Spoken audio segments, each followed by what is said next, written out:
In March 2008, the peaceful morning routine of Millbrook, Vermont was shattered when the body of State Trooper Trish James was discovered in her modest apartment on Maple Street. The 36-year-old officer lay in a pool of blood, her service weapon placed with suspicious precision beside her lifeless hand. What appeared at first glance to be a tragic suicide would unravel into a dark tale of passion, betrayal, and murder that would forever change this quiet town of 3,800 souls. For 15-year-old Nathan James, that March morning began like any other. He was running late for basketball practice, his gym bag slung over one shoulder as he called out to his mother. The silence that greeted him was unusual. Trish was always up early, usually with coffee brewing.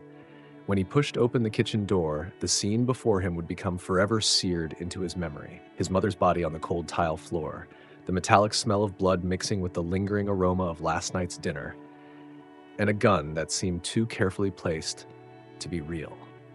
6 months earlier, in the fall of 2007, a series of choices had set in motion events that would culminate in murder.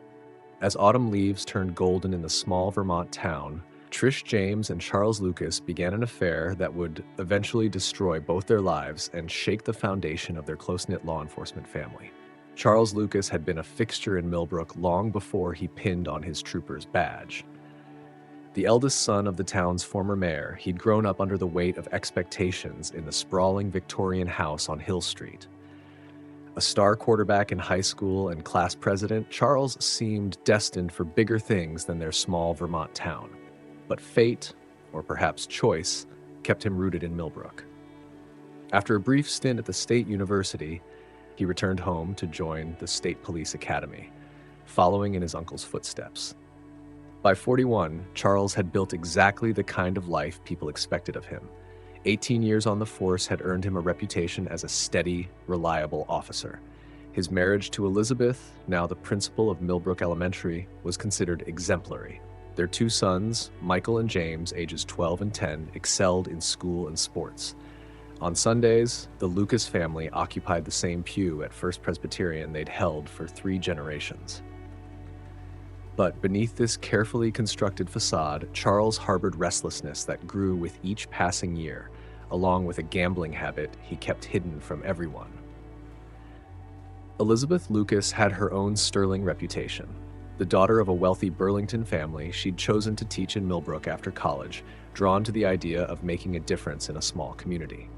Her recent promotion to principal had been unanimous. The school board recognized not only her educational expertise, but her tireless community involvement. She ran the annual Harvest Festival, chaired the library board, and somehow still found time to attend every one of her son's baseball games.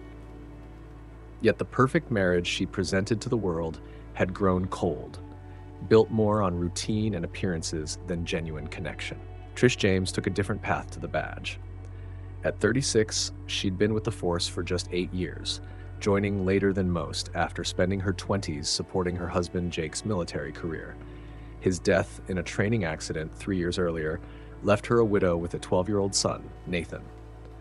Rather than move back to her family in Michigan, Trish chose to stay in Millbrook, drawn to the tight-knit community that had embraced her in her grief. Unlike the Lucas family's Georgian on Hill Street, Trish and Nathan made their home in a modest 2-bedroom apartment above Morton's Hardware on Maple Street. Their life was smaller but warm. Friday night movies with homemade popcorn, weekend hiking trips, and long talks over hot chocolate about Nathan's dreams of playing college basketball. Trish poured herself into both motherhood and her career, earning commendations for her work with the county's domestic violence task force. At the Millbrook State Police Barracks, Trish was known for her empathy as much as her efficiency. She had a way of getting victims to open up, of making frightened children feel safe. Her fellow officers admired her ability to balance single parenthood with the demands of the job. If they noticed the lingering sadness in her eyes or the way she sometimes sat alone in her patrol car long after her shift ended, they chalked it up to grief that hadn't fully healed. The paths of these 2 officers, one carrying the burden of expectations and secret vices, the other rebuilding a life from tragedy, might never have crossed beyond professional courtesy. But in a small town like Millbrook, where everyone's lives inevitably intertwine, fate had other plans. As summer faded into autumn in 2007, a series of late-night shifts and shared coffees would spark something neither of them expected, a connection that would ultimately lead to destruction. The autumn of 2007 brought early frosts to Millbrook, and with them came changes to the patrol schedules at the barracks. Budget cuts meant longer shifts and paired patrols, throwing Trish James and Charles Lucas together during the quiet midnight hours when the town slept and secrets seemed easier to share.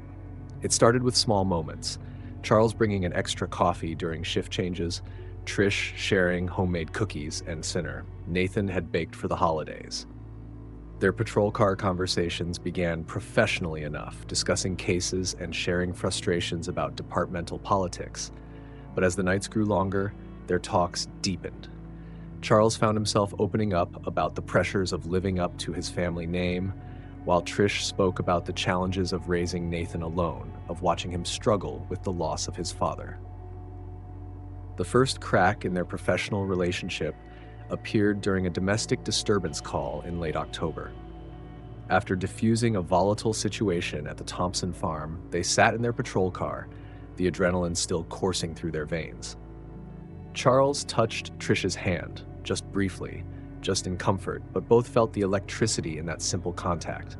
Neither spoke about it the next day or the day after, but something had shifted between them. Their growing attraction didn't go entirely unnoticed.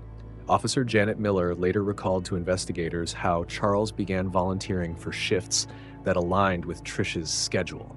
Dispatch logs would show an unusual number of overlapping patrol routes, their cars frequently parked in the same remote locations for routine surveillance. By November, they had developed a careful dance of meaningful glances and brushed shoulders in the barracks hallways. Charles started taking the long route home, driving past Trish's apartment on Maple Street. Trish found reasons to stay late at the station when Charles was working on reports. They were two people sliding toward an inevitable collision, each step seemingly small and justified until the point of no return. The moment finally came during a snowstorm in early December. A fallen tree had blocked Route 7, and they were assigned to direct traffic until the highway crew arrived. For 3 hours, they worked in the swirling snow, occasionally warming up in Charles's patrol car. As the last of the crew packed up their equipment, Charles and Trish sat in the quiet vehicle, watching the snow fall. When he leaned over and kissed her, neither was surprised. It felt, Trish would later write in her diary, like something that had been meant to happen all along. What followed was a careful orchestration of stolen moments. The Pine Grove Motel on the outskirts of town became their sanctuary, its aging neon sign casting a red glow over their guilty reunions. They were careful. Charles always paid cash, and they never arrived together. To the day clerk, they were just another story in a place that collected secrets like dust. But passionate beginnings often carry the seeds of their own destruction. As winter deepened, so did their emotional entanglement. Trish, who had known the pain of loss, began to want more than hidden meetings and whispered promises. Charles, trapped between desire and duty, found himself making promises he knew he couldn't keep. The weight of their secret began to show, in missed family dinners, in distracted moments during briefings, in the growing distance between Charles and Elizabeth. Elizabeth Lucas, sharp-eyed and intuitive, noticed the changes in her husband. His late nights at work, the mysterious calls he took outside, the growing emotional distance, all pieces of a puzzle she wasn't yet ready to solve.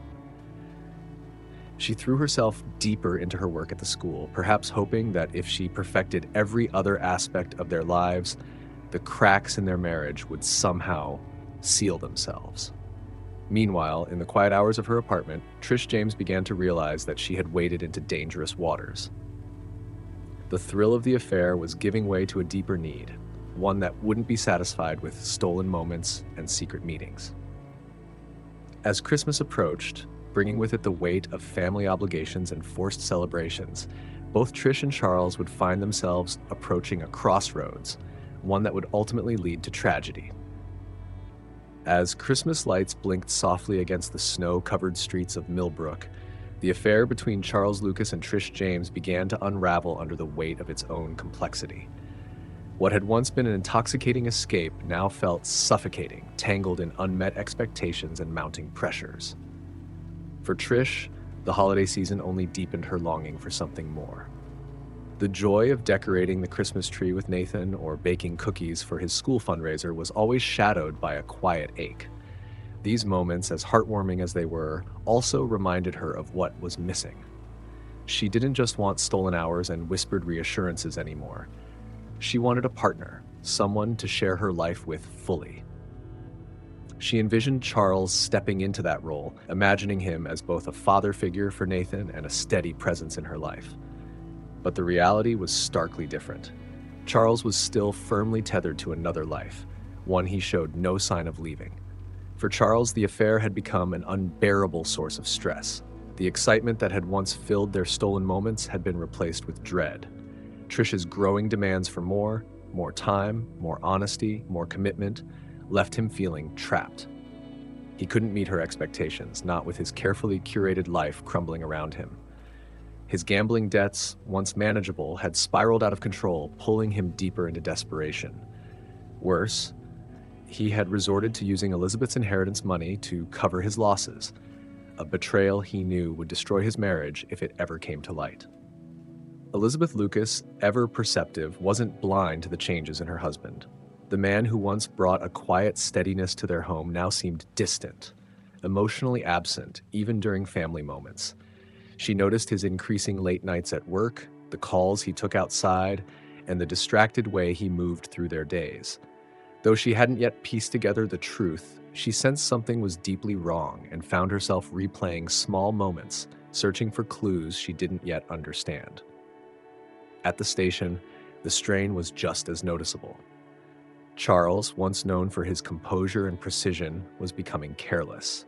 Reports came in late and were riddled with errors. His temper, previously controlled, now flared easily, causing tension among his colleagues.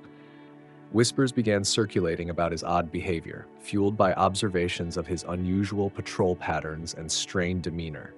Even his closest allies at the barracks couldn't ignore that something was off. For Trish, the new year brought a sharp clarity. She was no longer willing to wait for Charles to make up his mind. Weeks of unanswered calls and hastily canceled plans had left her feeling abandoned and increasingly determined to take control of the situation. She had given too much of herself to this relationship to let it fizzle into nothing. The decision, she thought, was simple. Either Charles would leave his wife or the truth would come out. She was prepared to end the secrecy, even if it meant upending both their lives. Charles, meanwhile, was consumed by fear.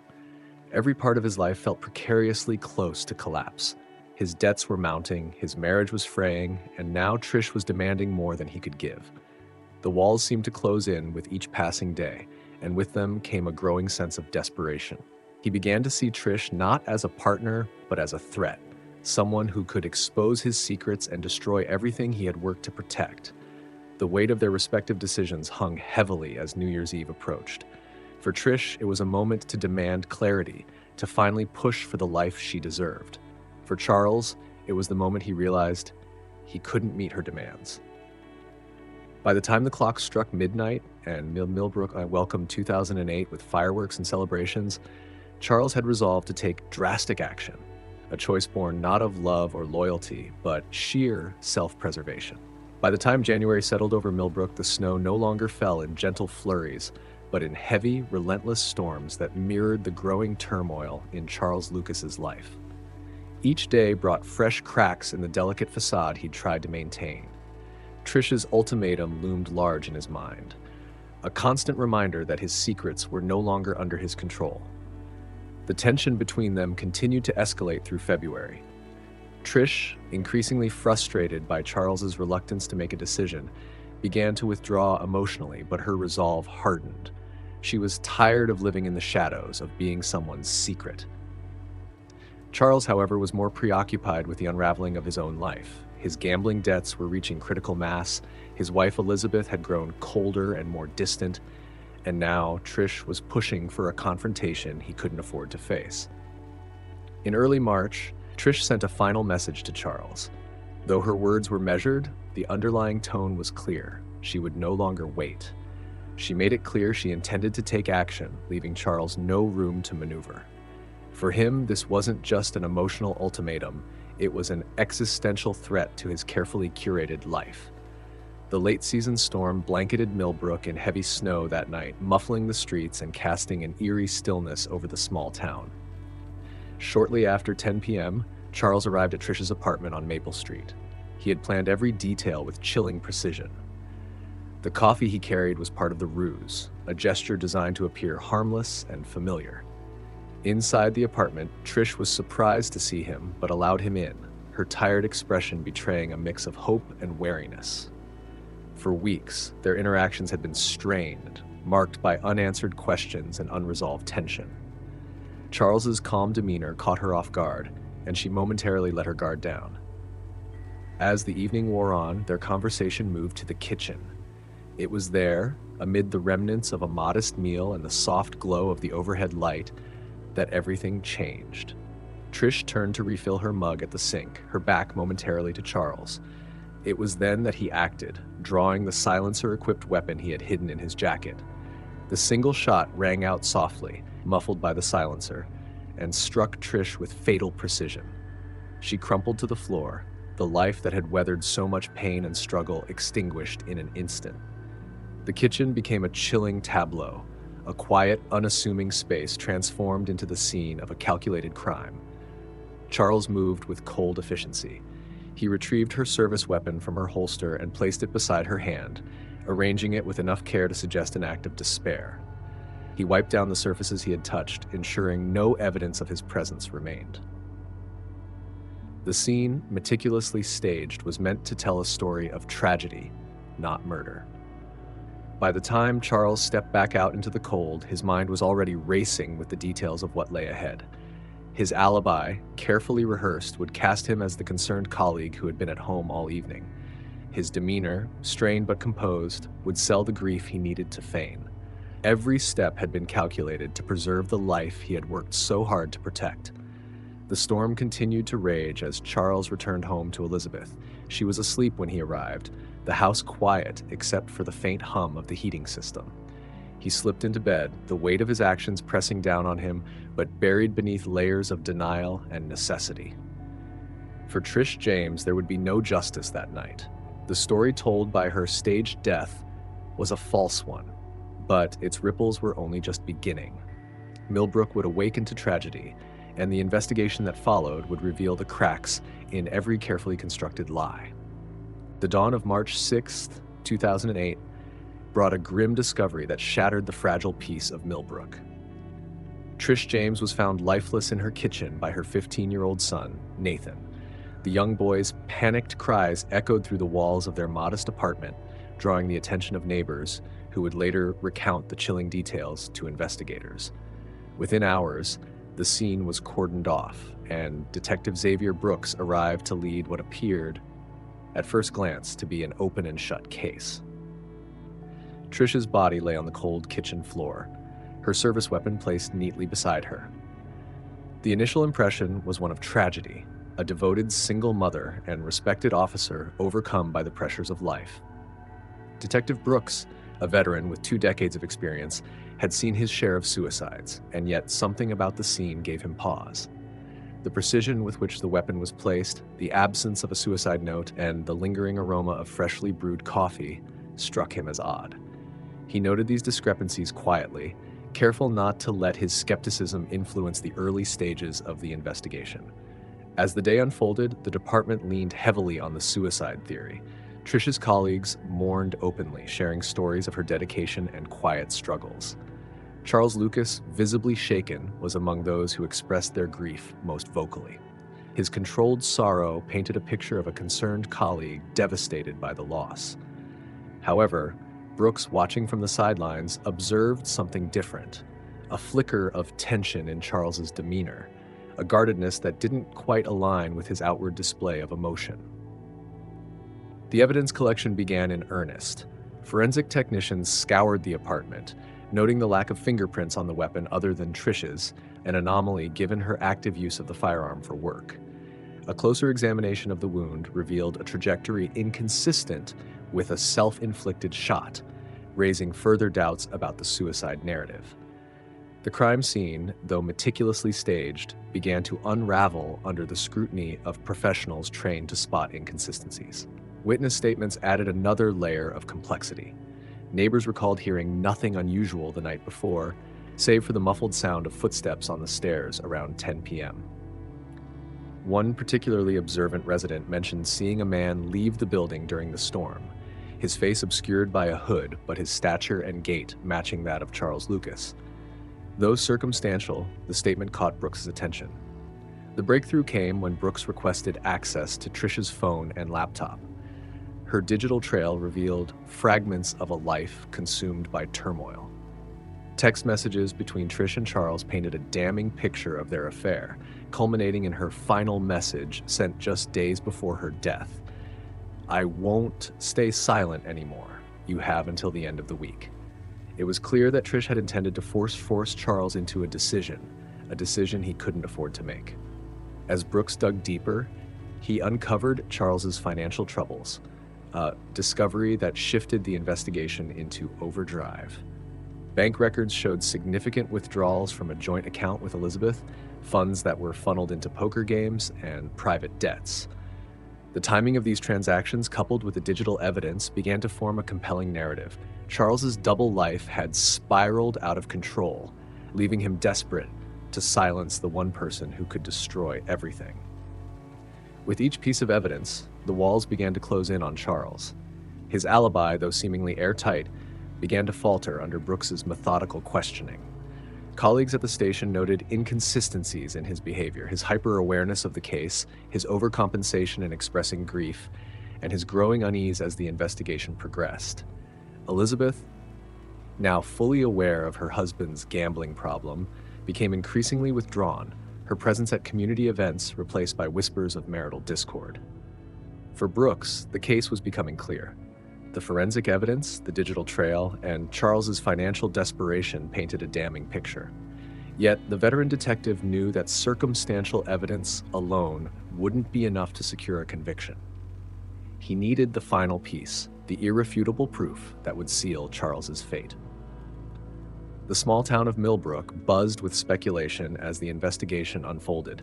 What had once seemed like a tragic suicide now appeared to be something far darker, and the community's trust in one of its own began to erode. For Charles Lucas, the clock was ticking, each passing day tightening the noose of suspicion around him. And for Detective Brooks, the case was no longer just about justice for Trish. It was about exposing the truths that lay hidden beneath Millbrook's serene surface. The arrest of Charles Lucas on March 15, 2008, sent shockwaves through the small town of Millbrook. The once respected senior trooper, a figure synonymous with duty and reliability, was escorted from the station in handcuffs. Detective Xavier Brooks had spent days meticulously piecing together the evidence, and with a final forensic report confirming that the trajectory of Trish's fatal wound was inconsistent with suicide, the case against Charles became undeniable. Charles's colleagues, many of whom had initially defended him, watched in stunned silence as their former comrade was taken into custody. The betrayal of the badge hit hard, leaving the department fractured and mistrustful. The once tightly knit team now questioned not only Charles's actions, but their own ability to see through the facade he had so carefully constructed. The community of Millbrook, too, was reeling. For years, Charles Lucas had been a pillar of the town, his family a symbol of stability and success. News of the affair, the murder, and the financial ruin he had hidden shattered the image he had cultivated. Residents who had once admired him now whispered about the warning signs they had overlooked, the truths they had chosen not to see. For Nathan James, the loss of his mother marked the beginning of an uphill battle. Already struggling with the trauma of finding her body, he now faced the harsh realities of life without her steady guidance. Placed in the care of his maternal grandparents in Michigan, Nathan withdrew into himself, his dreams of basketball fading beneath the weight of grief. He would later describe those years as a blur of courtrooms, therapy sessions, and sleepless nights, haunted by the events of that March morning. Elizabeth Lucas and her sons were left to grapple with the fallout of Charles's actions. For Elizabeth, The discovery of her husband's affair and his financial betrayal was devastating enough, but the revelation of his crime pushed her into uncharted territory. Public sympathy for her quickly waned as whispers about what she might have known, or should have known, circulated through the town. Her sons, Michael and James, were thrust into an unkind spotlight at school, their peers quick to equate their father's sins with their own identity. The once proud Lucas name became a source of shame, and Elizabeth quietly relocated her family to Burlington to escape the relentless judgment of Millbrook. The trial, held in the county courthouse during the summer of 2008, became the most sensational event in Millbrook's history. Prosecutors presented a compelling case, meticulously laying out the financial motives, the affair, and the staged crime scene. Trish's text messages and Charles's gambling debts were damning, but it was the testimony of forensic experts that sealed his fate. They outlined in precise detail how the crime had been staged to look like a suicide, an act of cold calculation that left the jury visibly shaken. Charles's defense leaned heavily on character witnesses, attempting to paint him as a man who had been pushed to his breaking point. But even his most ardent supporters found their faith wavering as the prosecution's evidence mounted. After weeks of testimony, the jury deliberated for just 2 days before returning a verdict, guilty of first-degree murder. The sentencing brought a sense of closure for some, but left others grappling with the lasting scars of the case. Charles Lucas was sentenced to life in prison without the possibility of parole, a punishment that underscored the depth of his betrayal. Yet, for those who had been closest to Trish and Charles, the trial's conclusion felt like the end of only one chapter in a much longer story of healing. The police department struggled to rebuild its reputation, implementing reforms meant to restore trust, but finding the road to recovery long and arduous. New hires were subjected to stricter vetting processes, and the culture of camaraderie that once defined the station gave way to a more cautious, professional dynamic. For the town of Millbrook, the case left an indelible mark. The once quiet community became synonymous with scandal, its name appearing in headlines across the country. Local businesses reported a dip in tourism, and the annual Harvest Festival, a hallmark of the town's identity, was canceled that year out of respect for the tragedy. Years later, those who lived through the events of 2008 would still speak of them in hushed tones, the pain and betrayal lingering like a shadow over the town. Nathan James, after years of struggling, found solace in advocating for children who had experienced trauma, using his own story to help others navigate the complexities of grief and resilience. Elizabeth Lucas, though she never spoke publicly about her husband after the trial, rebuilt her life with quiet determination, focusing on raising her sons far from the town that once celebrated their family. Millbrook itself slowly began to heal, though the memory of the case remained a cautionary tale about the weight of secrets and the devastating consequences of betrayal. For Detective Xavier Brooks, the case became a defining moment in his career. Though he took no satisfaction in Charles's conviction, he found solace in knowing that justice had been served. Yet even he, with all his years of experience, would admit that the case had changed him, reminding him of the fragility of trust and the price of uncovering the truths people work so hard to hide.